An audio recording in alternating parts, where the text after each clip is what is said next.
morning, ladies and gentlemen. We'll be starting very shortly, so can people please take their seats?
Okay, good morning, everybody. Just before we start, can I just point out a few just housekeeping issues.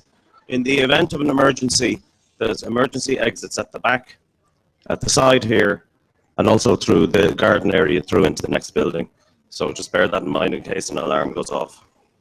Can I also ask you to put your mobile phones on silent?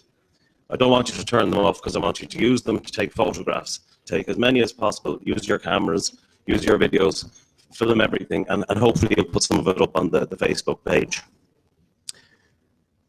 Now, just to start off, can I say, Fáilte roimh go léir, you're very, very welcome to the Morrison Hotel for the Four Courts Garrison Relatives event on Easter Monday. We have a very interesting schedule for you, but it's going to be a tight schedule because we need to get down to the Four Courts at 12:15, so that we're there in situ for the kickoff at 1:45. I just would like to say, an event like this, it doesn't happen. It's caused by people. So can I just point out Paddy Holohan, Una McNulty is at the front, and Kieran Holohan over the other side. And can I ask you to give a big round of applause for everything they've done?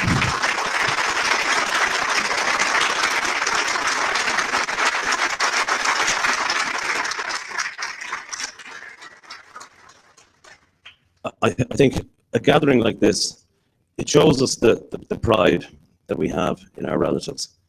And it's wonderful to see so many people coming together and expressing that pride together. You know, a year ago, I don't think we could have imagined everything that has taken place over this weekend and will continue during the course of this week. The program you have in front of you lays out the schedule for events. And because we're short of time, we're going to kick into that very quickly.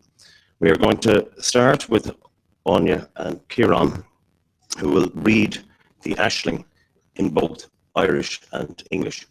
So if I can call on Anya and Kieran to come up.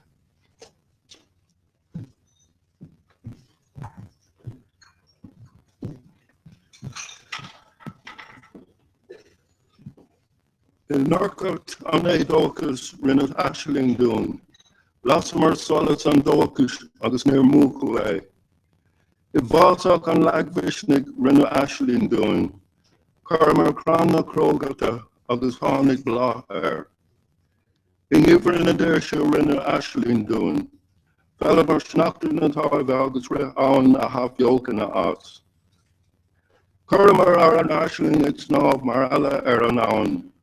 Rinne fearne den Ashling, rinne saura den givra, rinne sléirshe den déirshe, agus dága mar a givse mar airachtaí. A glúnta na séirshe clínigí orin, glúnta na Ashlinge.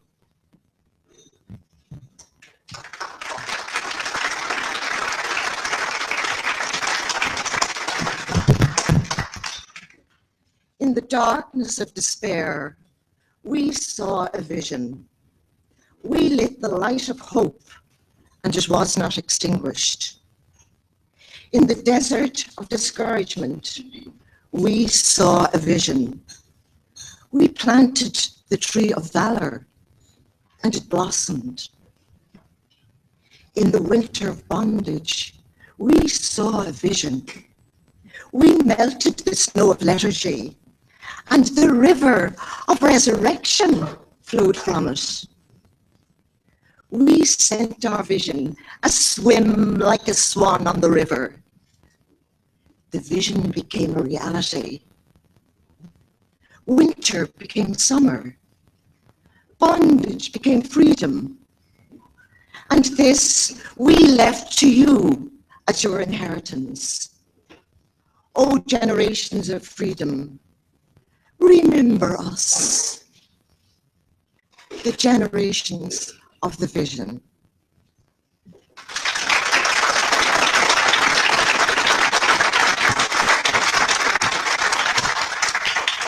Thank you, Anya and Kieran. Just for those of you who don't know, the reed-laying ceremony will be taking place in the East Quadrangle of the Four Courts, and it'll be carried out by Minister for Justice Francis Fitzgerald. But representing the relatives in that ceremony will be Andrew Farron, who's the son of Stephen Farron, and Tara Holohan, who's the great-granddaughter of Patrick Holohan. So it's great that we have an involvement in that reed-laying ceremony. There's many poems, many songs have come out of 1916. One of probably, I suppose, the most iconic and well-known is Easter 1916 by W.B. Yeats. So here to perform it for us is Call and Enda from Everlasting Voices.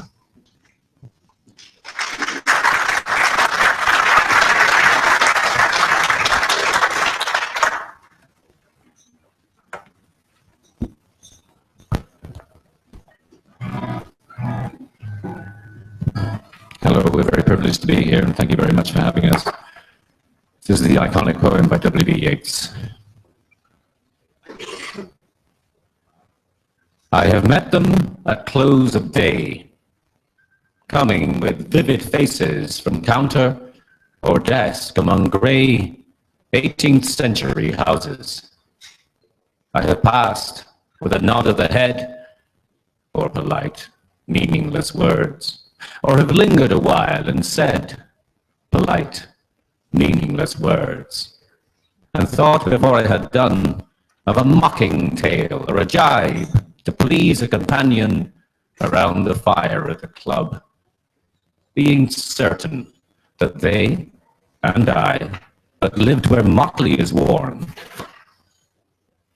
All changed, changed utterly. A terrible beauty is born.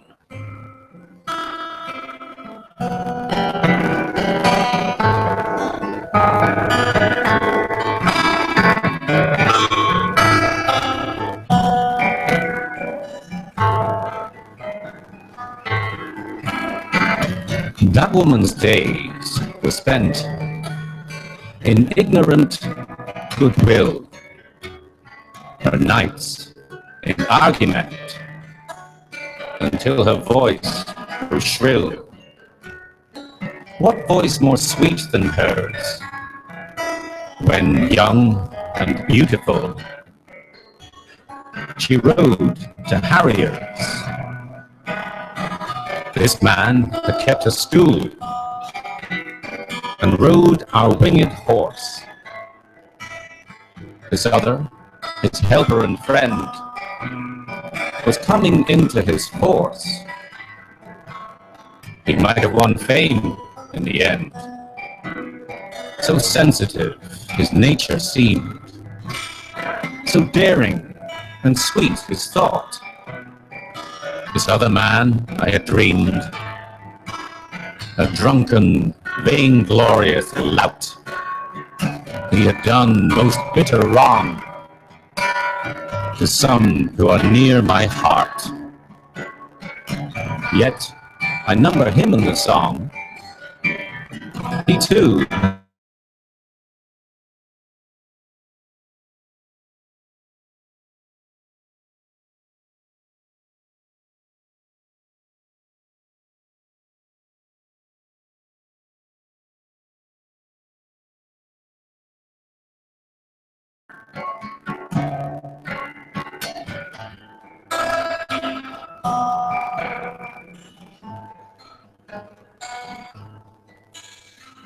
hearts with one purpose alone, through summer and winter seem enchanted to a stone, to trouble the living stream.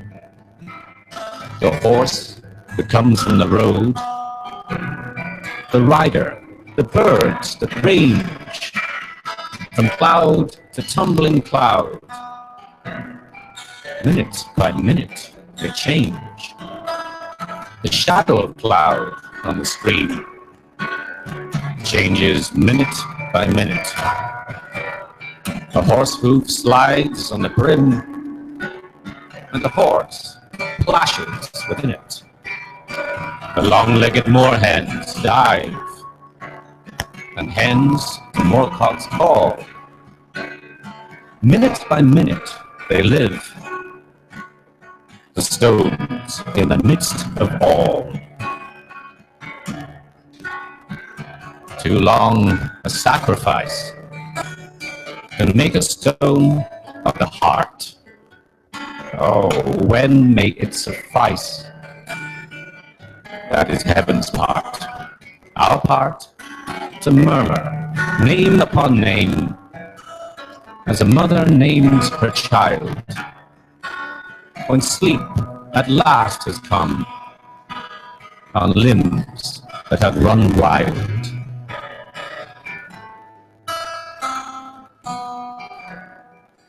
What is it but nightfall?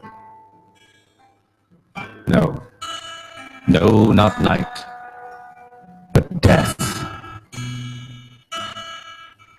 Was it needless death, after all? For England, making faith,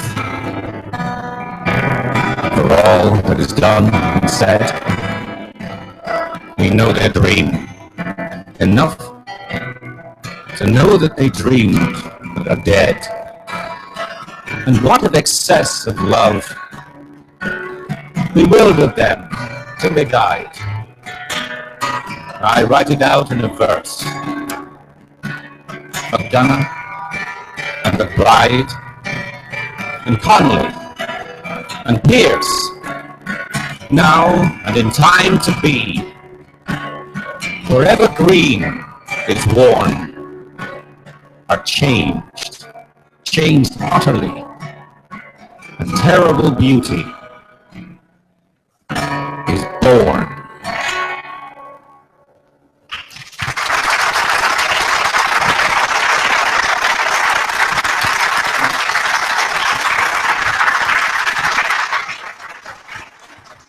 Thank you, Enda and Carl, for that. I don't know about the rest of it. I always think that's spine chilling. When we all got together, to celebrate our relatives and to commemorate their activities 100 years ago, we all did so, I suppose, for our own personal reasons. And I'm glad we did. But here to tell us perhaps some of the important reasons as to why we have done that, and why it is to everybody's benefit that we do so. Una McNulty, please.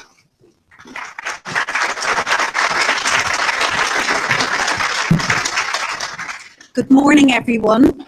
I wish to extend a warm and heartfelt welcome to you all, and especially to those of you who have travelled from all over Ireland and overseas to be here in Dublin for the commemorations. I'm Una McNulty, and my grandfather, Padder McNulty, and my granduncle, Micheál McNulty, were in A Company 1st Battalion, Dublin Brigade, and fought alongside your relatives in the Four Courts garrison in 1916. The last time members of our families all came together in this area was 100 years ago on Easter Monday, when our relatives left their homes, not knowing if they would ever return, to fight for the freedom of their country and its people. That fateful Easter Monday morning, our relatives were urgently roused from their beds to the unexpected news that the Rising was back on. Some of the beds had already been emptied, as volunteers, having heard the previous day that the Rising had been called off, had left for the Fairy House races and other Easter excursions. Nevertheless, those still in Dublin that morning gathered their weapons with 2 days' rations and hastily made their way on foot, by bike and on the tram to Columkill Hall on Blackhall Street, just a few hundred yards from where we're gathered today. The men and women who gathered in that hall in front of their leader, Commandant Ned Daly, came from all walks of life: shop assistants, teachers, labourers, artisans and poets. They stood to attention in front of Commandant Daly and heard for the first time that the Irish Republic had been declared. Similar scenes were played out at the same time in garrisons all over Dublin and in such places as Athenry, Enniscorthy and Ashbourne.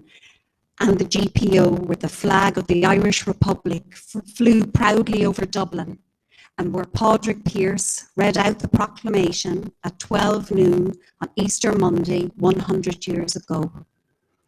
The Irish Republic had been born, and our relatives left the Columkill Hall, having vowed to fight for their republic and its people, no matter what the cost to them. They immediately started to build barricades with what material they could find and set up kitchens and first aid stations. It didn't take long before the first shots were heard. One volunteer, believing the rising was still off, had reported for work at Broadstone train station. And having checked out a number of trains going to the Ferryhouse races, he was startled to hear the rattle of firing nearby. On learning that the volunteers had gone into action, he left the railway station and entered the nearby battlefield site, still fully dressed as a railway checker. In the battlefield site of the Four Courts area, for 6 days and nights, our relatives bravely held off an army that vastly outnumbered theirs and had far superior weapons. They had little food and even less sleep.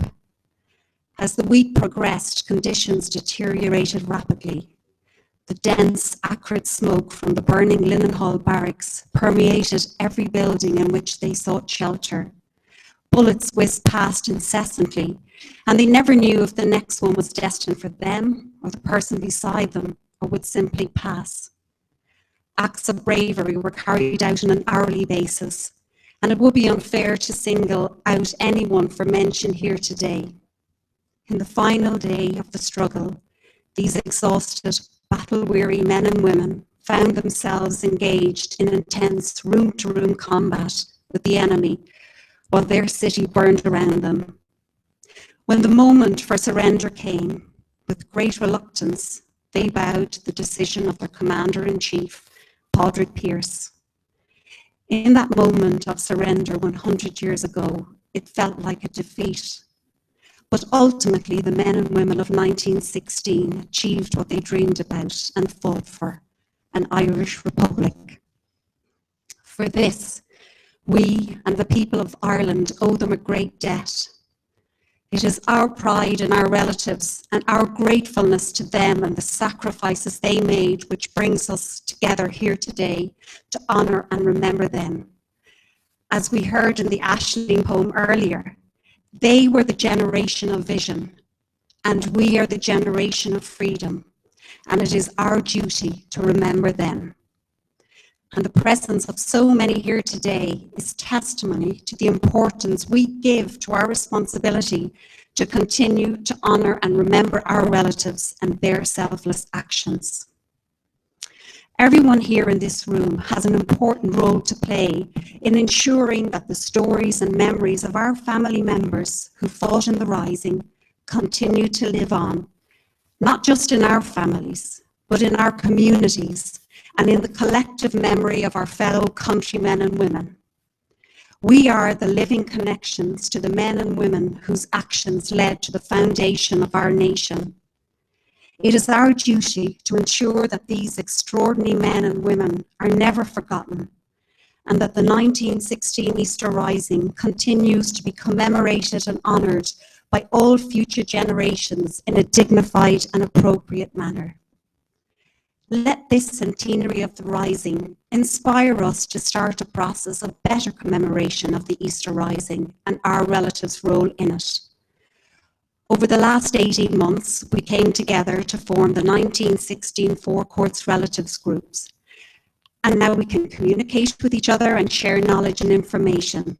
We have worked with the school and the community and arts groups in the Four Courts area to share our relative stories and the part the area played in the rising.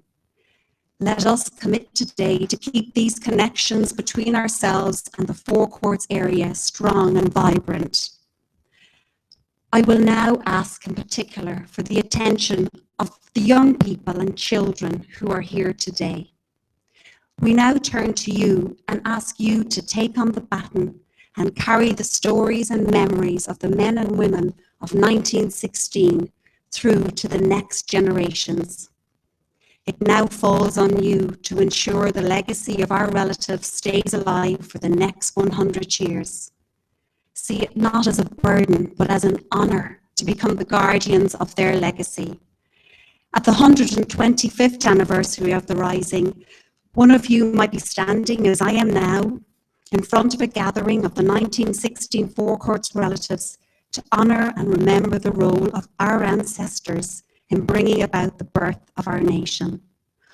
Always be proud of your family's connections to the Rising, and always ensure our relatives and their brave actions are never forgotten.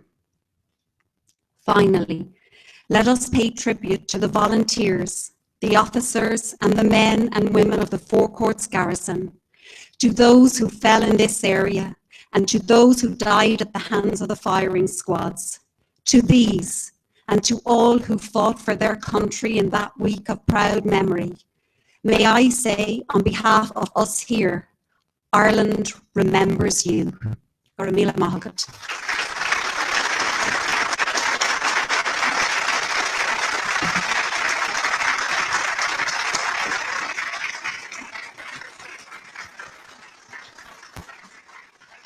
Thanks very much, Una. I don't know about the rest of you, but I certainly feel inspired to be here today.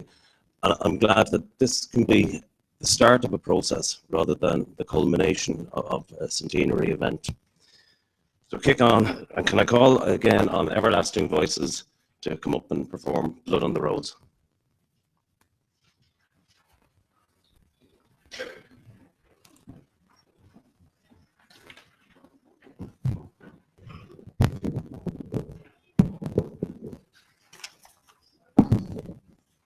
This is the perfect Easter poem as well, Joseph Plunkett.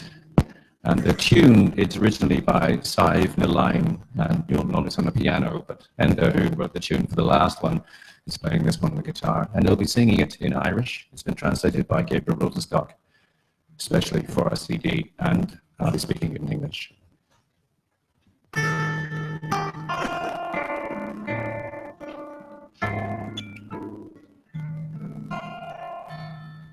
On fire it's laid on narrow roads, in nothing rails of glory. Maar nacht daarvoor is rinvol, zij are gallon spare.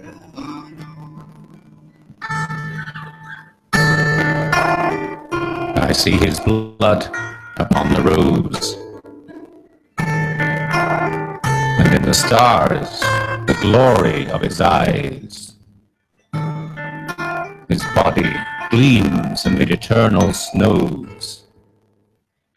His tears fall from the skies.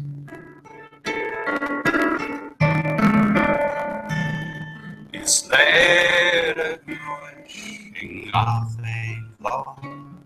I'm tired of the skull calling. A fire noise is snitched on. I thought I came. I see his face in every flower. The thunder and the singing of the birds are but his voice, and carven by his power. Rocks are his written words.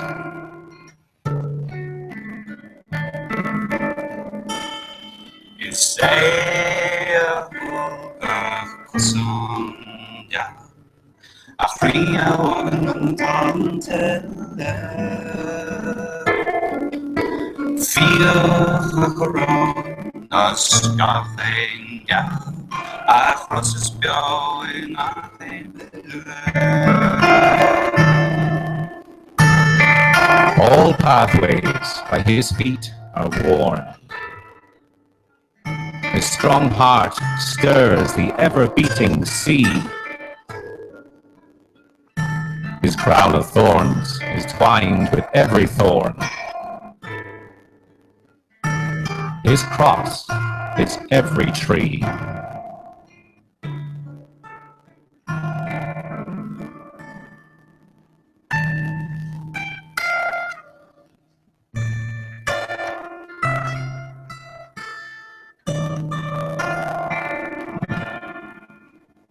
Thank you.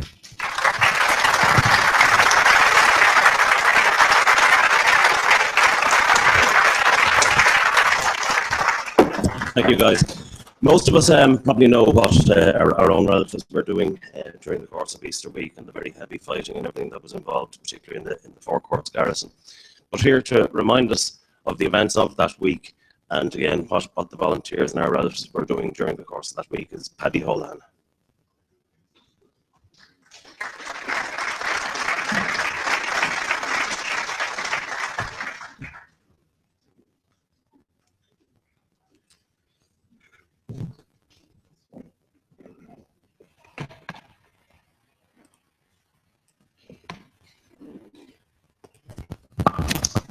Okay, we'll try and see if this will work better.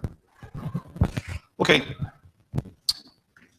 So for many Irish people, the knowledge of the 1916 Rising is actually pretty poor. I know it was for me. Lots of reasons for that. But I think now the centenary celebrations and commemorations, it's been a great time to I suppose, right that wrong. It's actually easier than ever to learn the details about 1916, especially with the new online primary sources, the military archives, etc., and the numerous books recently published. For us, the relatives, though, it's even more rewarding, and I found it incredibly rewarding to learn about the details, the actual details of the week. Many of us had multiple relatives fighting in 1916, and many of us recognise other family names that I've heard ring a bell, throughout the last few years.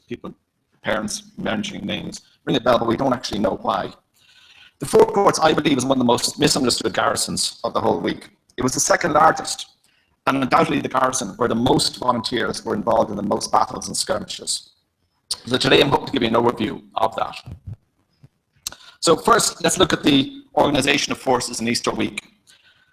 The Irish volunteers were fairly well organised and structured as an army. So too was Fianna Éireann and Cumann na mBan. The commander-in-chief of the forces was Patrick Pearse, with James Connolly as the commandant of the Dublin Brigade, which comprised 5 battalions of the Irish Volunteers and 1 battalion of Citizen Army. However, during Easter week, these structures were not intact.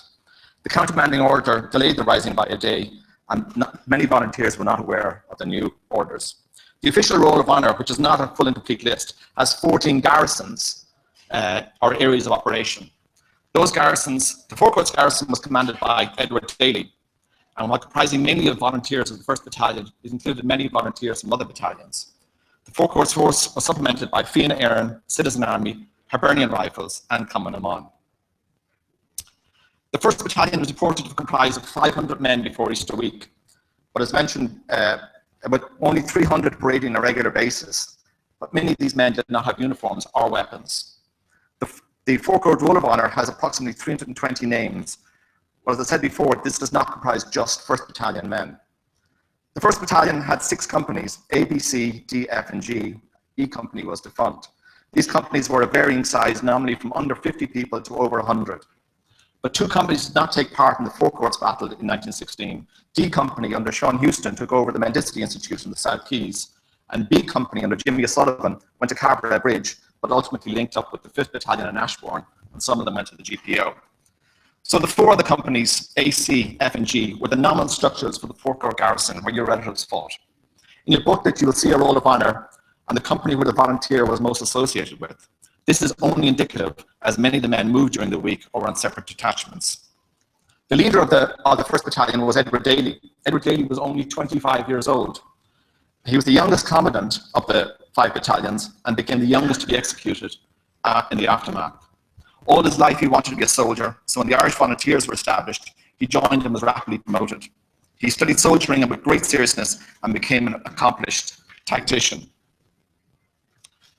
So what was the military objective? By looking at this map, and it may not be fully clear, we can understand the general idea. The provisional government was in the GPO with the military council. The objective for the 1st Battalion was to protect, their objective was to hold out as long as possible. And the original plan of getting German guns and having a nationwide uprising were dashed on the Sunday. So ultimately it became a defensive and holding military campaign. The 1st Battalion was tasked with taking the area west of the GPO and north of the Liffey to prevent British troops moving towards the GPO. There were 3 barracks west of Dublin: Marlborough Barracks, which is now McKee, Royal Barracks, now Collins, and Richmond Barracks. There were also 2 main train stations that could be used to bring British troops from the country to Dublin. These were Kingsbridge, which is Euston, and Broadstone Station. And Broadstone is now a bus terminus. So Daly calculated that British troops from the west would have to move east along either the Quays here, North King Street, or North Brunswick Street. So he established a defensive line north-south from Church Street up to Broadstone and Cabra. And you can see that that one street, the continuation of that street, ultimately gave us full protection to the GPO. And that was the strategy. However, the Monday morning was semi-chaotic because of the countermanding order. The order to muster at Columkill Hall, Blackhall Street, was not widely circulated. James Connolly was at Liberty Hall organising very special units, and 3 of these have influence on our story. He sent a detachment, or he organised for a detachment of volunteers to support FINA officers going to the magazine fort with about 30 people. The Mendicity Institute was sent under Sean Houston, and the Cabra Bridge Force was sent north. So, only between 80 and 200 men gathered at Blackhall Street and set off after 11 o'clock, which is just about now, with the task of securing northwest Dublin. Daly marched down Blackhall Street, up Smithfield, and up Red Cow Lane, down North Brunswick Street. His original plan was to set up his headquarters at the North Dublin Union, the Union House there, a central position from Cabra to the Liffey. He sent C Company to take the forecourts, and Charles Bevan became the first man to enter by way of Chancery Street. It's said that no battle survived contact with the enemy. However, Daly had bigger problems with his plan. He had less than 50% of the men he had planned for, so things had to change. He established his headquarters in St. John's Convent on North Brunswick Street, just about here. And actually, that still stands. You can see it's now Carmichael House, and this is a photo from 52. He set about securing the area along the length of Church Street, especially the junctions of North Brunswick Street, North King Street, and Mary Lane, as well as the forecourts and the Liffey bridges. The tactics employed by Daly were modern, sophisticated, and effective. He ordered his troops to build multiple substantial barricades across key roads and junctions. He ordered his troops to take the tall buildings and structures in the area. He ordered the loopholing of the buildings to allow movement along streets. Crucially, he did not man the barricades, but instead commanded the houses overlooking them. These tactics proved very effective and deadly. The men were equipped with rifles, Hoth Mausers, and some Lee Enfields. They also had homemade grenades.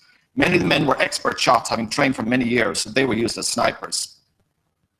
So that's the scene. The clear objective: reduced forces, significantly reduced forces, initial areas secured. So what happened? Let's take it through the week. On the Monday, today, the first contact was with the British Lancers who were proceeding down the quays. Padder Clancy's unit section fires on them and they seek shelter in the medical mission opposite the forecourts. You can see the medical mission today, and it still has the bullet holes from 1916. And here's a picture of the opposite side of the road, Chancery Street, with the forecourts, where we'll be later on. A lance from the Lancers is used to raise the tricolour in the middle of North King Street and Church Street, and this lance with the tricolour remains until Saturday. Later on Monday, Daly's forces increased in number as more and more men and women reported for duty. On Tuesday, Daly moves his headquarters into Father Matthew Hall, which is still standing, closer to the area of operations in his new limited area. Daly orders a group under Dinny O'Callaghan to take the Broadstone Station. In this group is Padder Breslin, second in command, and also involved is Sean Moore, Eamon Martin, Gary Houlihan, Paddy Houlihan, and George Butler. In the operation, Eamon Martin is wounded, and the attempt is abandoned because of British fire from the station. During the rest of the week, The rebels tried to prevent British troops from attacking from the north. The British used the broadstones throughout the week to exchange fire with Irish forces in the high building of Clark's Dairy. And here you can see the view from Clark's Dairy looking up towards the broadstone. On Wednesday, Daly orders the Linen Hall barracks to be taken. Men from G Company are involved. A number of unarmed men are taken prisoner, and the barracks is set on fire to prevent it being used by British forces. The barracks burns for days, and acrid smoke and heat was intense throughout the week. On Wednesday, the Mendisti Institute is taken by British forces after an unbelievably heroic defence by Sean Houston. At the south end of Daly's command, Patrick Clancy and Tom Smart run across the Liffey Bridge with fuel cans to set fire to houses on the south side of Liffey to prevent the British from establishing a base there. On Thursday, the volunteers at Church Street Bridge barricade prevent British forces moving along the quays, killing many of them. This is actually a photo of the barricade, obviously after 1916. On the Thursday, British forces are now organising themselves with a massive reinforcement, and significantly the use of armoured cars begins. The British plan is to encircle the forecourt's Irish forces. They take Capel Street to the east, Queen Street to the west, the Liffey to the south, and they plan on taking North King Street to the north. British snipers have also taken key positions around Dublin and firing volunteer troops in the forecourts area. On Friday, British forces from Capel Street establish the base at Bolton Street College and start moving west along North King Street. 3 main volunteer forces inflict massive casualties in the British as they advance. On North King Street, Thomas Sheeran, William Murphy, John Williamson and John Dwan, amongst others, occupy Langland's pub. Sniping from Frank Shouldes in the Moat Tower on Beresford Street was particularly lethal. In Riley's Fort, Jack Shouldes, Maurice Collins commanded a small unit included Edward Delamere, Patrick and Michael O'Flanagan and others. Riley's Fort is still there, now known as the Tap Pub. The British realised they need to change tactics and attempt to move down rooftops of North King Street to attack Irish forces. That doesn't work either, as they suffer more losses. So they now start to use armoured cars to continually ferry 10 to 15 troops each time to houses on North King Street in an attempt to get to Church Street. Infuriated with the losses they had suffered, on late Friday evening and early Saturday morning, the British troops broke into the homes of locals and shot and bayoneted 15 civilian men who they accused of being rebels. This is what's known as the North King Street Massacre. This event and the Shamrock subsequent inquiry was significant in terms of support for the Easter Rising in the following weeks. British troops also moved from the west into Smithfield in an attempt to reach Church Street. Daly decides to move his HQ from Father Matthew Hall to the Forecourts building only on the Friday. On Friday night and Saturday morning, the fighting along North King Street is relentless, with very, very close range fighting across and down the street. The Irish forces decide to abandon Langan's pub before daylight. British forces start mouse-hunting houses on Long North King Street to advance towards Riley's Fort. They break cover to advance on the open street, and early on Saturday morning, 9 British soldiers are killed in a single charge. At 9 a.m. Saturday, Riley's is abandoned and volunteers move south in a daring move. A small group of British soldiers now occupy Riley's, but are immediately fired upon from volunteers north and south of them on Church Street. A group of volunteers, numbering 50 to 70, are now cut off north of Riley's Fort and North King Street. They occupy Moore's Coach Factory, Clark's Dairy and other buildings just 50 yards from Riley's. They plan a counter-assault to take back Riley's. The fighting becomes even more intense. You can see from the photo how close the forces was. This is Clark's Dairy, and at the end of the street here, that's Riley's Fort. These men included Mick O'Neill, Liam O'Gorman, Sean O'Brien, Dennis Neary, Sean Garrity, Sean Duffy, Sean Ford, Paddy Houlihan, Gary Houlihan, Patter Bresnan, Patter McNulty, Larry Lawler, Frank Lawler, and Eugene Hamill, amongst others. However, at 6 p.m. on Saturday, Nurse O'Farrell and Father Columbus delivered clear surrender order to Daly in the forecourts. Daly and his men could have held out in the forecourts much longer, but Daly, being the military man, accepted his orders to surrender. They surrendered their weapons and marched as an army of probably less than 200 to the Rotunda. The volunteers cut off north of Riley's Fort did not know the surrender. They were preparing to launch a counterattack on British when they were approached by Father Albert. The rebel force, now commanded by Paddy Houlihan because of Nicholas Lapham's injury, did not want to surrender and fully expected to fight to the last man. They wanted to see a written order from Pearse. A ceasefire, unique in Easter week, was agreed that would last from 7:30 until 10 a.m. Sunday. The note arrived and the group of cut off 50 to 70 men surrendered and marched out.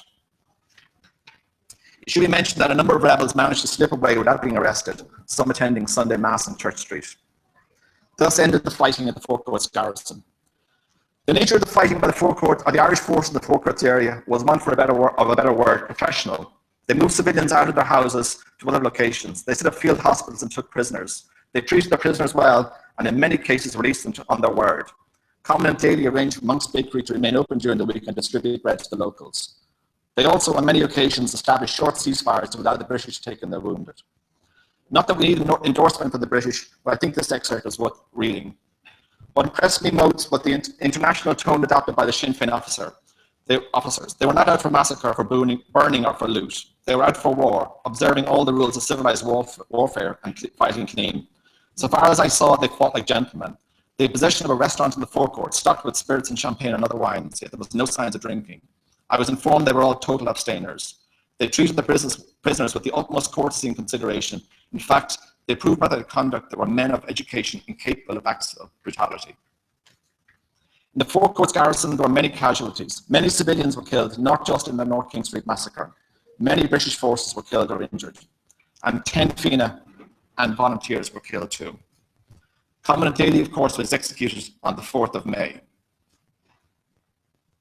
Many of the Four Courts garrison, the 1st Battalion, were sentenced to death or long prison terms, but ultimately ended up in Frongoch. They returned to a hero's welcome and subsequently war to the War of Independence. So we, the relatives, as we go through this week, we can think of these brave men who set out to fight on this day. As we rise each morning and go to bed each night this week, we should think of what these men and women went through. Danger, fear, lack of sleep, hunger, but ultimately bravery and belief in the future generations of free Irish men and women. As I said at the start, the story is different for us. For many of the relatives here today, it was their loving parents who fought 100 years ago, not abstract names and faded photographs. As Unan said, it's up to us and the younger generation who did not meet these people to remember them and commemorate their actions, which allowed us to be the generation of freedom. Thank you.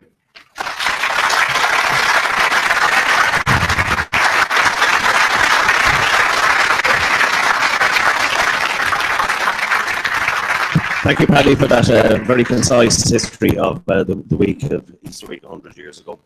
I don't know about you. I know certainly that my grandfather never spoke about 1916. It was a very rare thing for him to do so. And I think that seems to be a common thread among a lot of the relatives. But some of them did make statements, and there are some written words written by them. So let's hear 1916 in their words. Though close on 40 years have passed since those days, the memory is as vivid as though it were yesterday. The rising in Dublin Easter 1916 had been crushed in blood and fire. The Irish volunteers had surrendered unconditionally to overwhelmingly superior forces and awaited decision of their captors as to their disposition. I was a prisoner.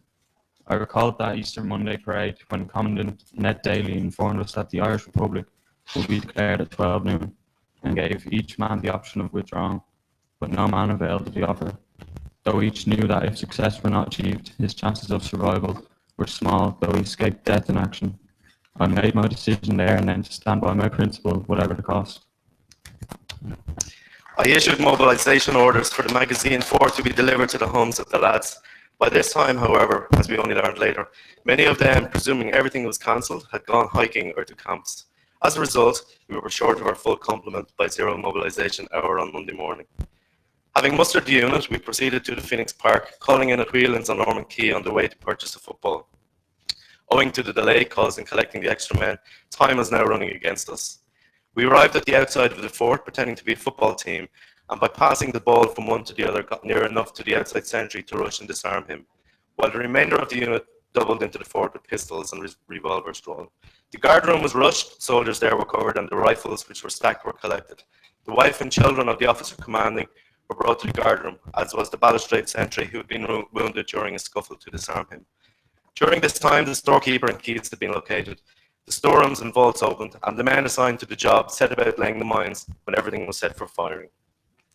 Mrs. Fairfield and her children were allowed to leave, and the soldiers were informed that they could leave immediately after the last of our men, and to be sure and take care of their wounded comrade. Various accounts have been written referring to the partial success of this operation. I wish to place on record that there was no failure on the part of the attacking unit. That the fort was not blown up was due to the fact that it did not contain any high explosives, as was anticipated. Obviously, these had been removed by the British Army authorities, who presumably required all the supplies for the European war. All that the fort contained was a small supply of rifles and ammunition in boxes. When we were satisfied that everything had been taken care of, the fuses were fired, and when well underway, the last of our party left the fort.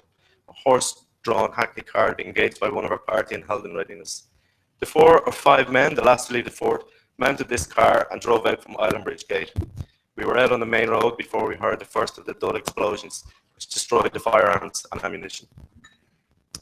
Simultaneously, a number of men from all the units of the 1st Battalion paraded before Commandant Davy, who, on addressing the party, informed them that the Irish Republic would be proclaimed at 12 noon. Continuing, he told the men that he expected them to take part in the coming fight with the only enemy Ireland ever had, with courage, earnestness, and discipline. Then he informed the men at 12 noon they would no longer be known as the Irish Volunteers, but the 1st Battalion Dublin City Brigade of the Irish Republican Army. The battalion then marched out of the hall, and in half an hour were in action and fighting for the Irish Republic, which was proclaimed at 12 noon.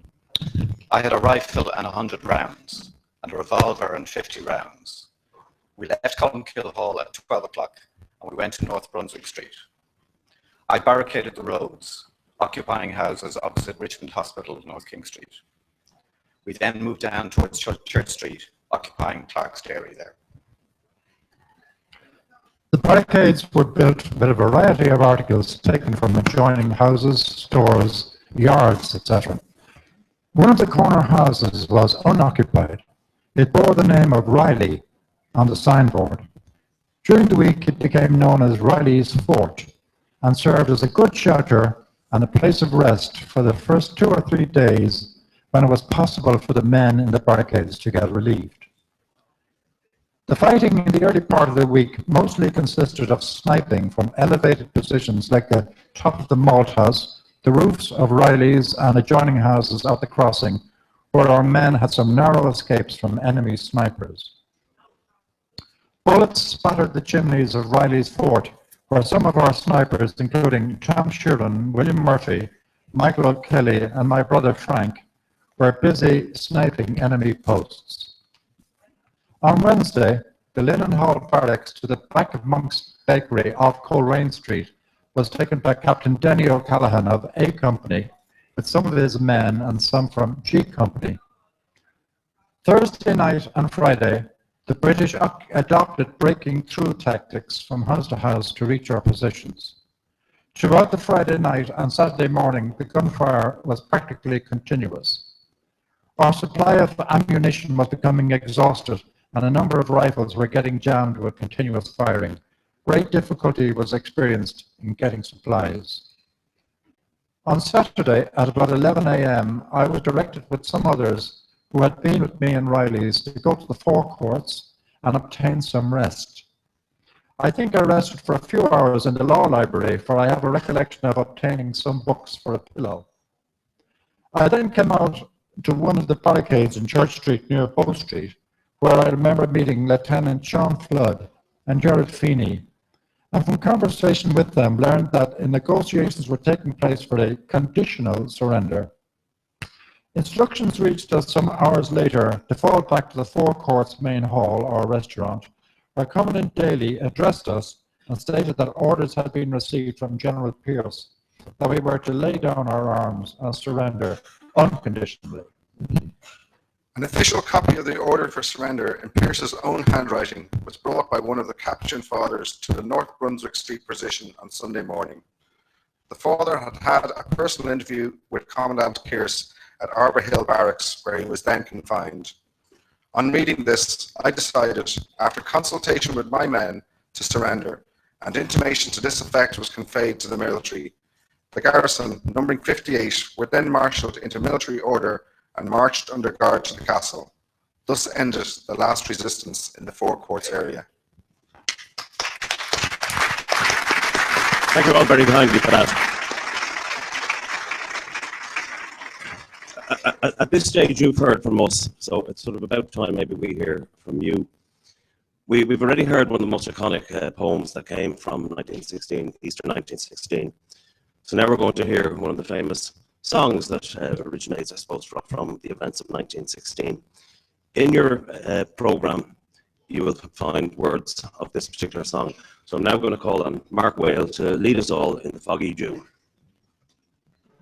It's on page 16. So I'm just here to lead. The voices of your forebears come through you, singing a song that commemorates their fighting exercise.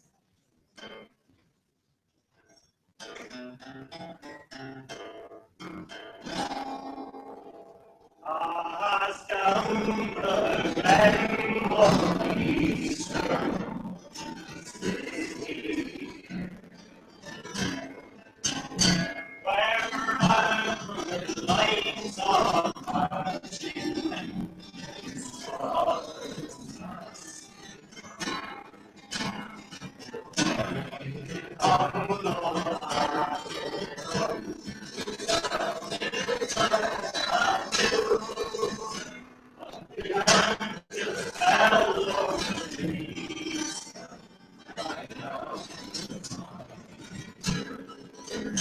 right proudly high over Torrens,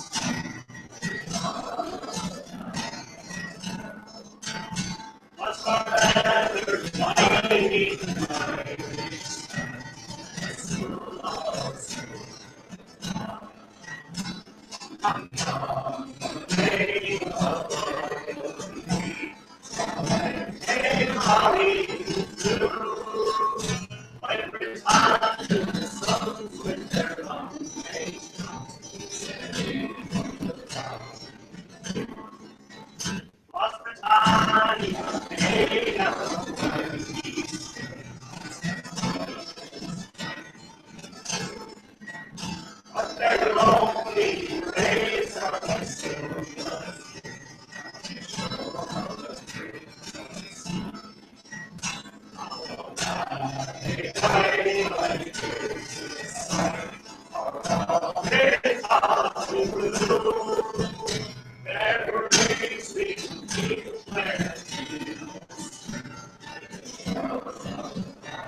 I knew we'd eventually get you singing. Right, we're coming to the end of our event today. As Una said, this is the start, it's not the culmination of something. It's great that we have a garrison together, and hopefully in the future we'll be doing things. But our events haven't just finished this week. We have a number of other things on this week, which I'll just mention very briefly to you. Last week, on Thursday, there was a mural project launched. It's on Benburb Street, just down from Collins Barracks. And it's a joint project between the Garrison, the Law Society, and the Complex, which is a local arts group. And what this is, it's a project called Relative, and it features volunteers from the 1916 forecourt, their words, and a current day relative. So if you have a chance to go and see that, please do. It's running for the next couple of months, but try and get down and see it before there's a graffiti on any of it. I'll just mention a book that we're involved in. Some of you will be familiar with Jimmy Wren, who wrote a book on the GPO garrison, and it's a little index on every single person who fought in the GPO. Jimmy, very kindly, is writing a similar book on the Four Courts garrison, and he will include in it the Mendicity garrison and the Cabra Bridge garrison. So we hope that that will be published in April. We'll certainly be providing more information by email and on the website, and people will be able to pre-book it, we hope. But that will be coming out soon, and we hope it's something that you will be interested in. Next Saturday, we have taken, we've booked sort of the back room in the Cobblestone pub in Stony Batter. So we hope that everybody might come along. You're all welcome to come and join us for a few drinks, a chat, etc. Now that we've had the opportunity over the last number of events to get to know each other, it'll be our opportunity to relax and let our hair down after a very exciting week. It'll be from 7 o'clock on. On Sunday, the 3rd of April, we've organised in the Capuchin Friary on Church Street, and as you'll be aware, the Capuchins were very deeply involved with the Four Courts garrison during the Easter week 1916. So at 10 o'clock on Sunday morning, there will be an Irish Mass. So those of you who are in a position to come along to that, if you haven't had too much on the Saturday night in the Cobblestone, we'd be delighted to see you. Also in April, Dublin City Council will be unveiling a plaque in the vicinity of the Four Courts. We don't have the full details of exactly where it is going to go. We'll keep you informed of that, and again, we would like relatives to come along and attend that event. Hopefully, Dublin City Council might actually put on a little bit of a reception for relatives attending, but we will keep you informed of that. It'll be done on the 24th of April, as far as I know, so it coincides with the actual historical date. And that's it. We're delighted you all came along today. I hope you all got something out of it. I hope you enjoyed it. I hope you enjoy the Reed Lane. We don't have a huge amount of time. We have to be gone from here at 12:15 to 12:45, I think, to actually get down there on time, so it starts at 12:15. So just one last thing for me to do is to ask those of you who are able to do it, and those of you who aren't, please remain seated, but maybe the rest of us would stand and sing Our Own Levine.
Shall we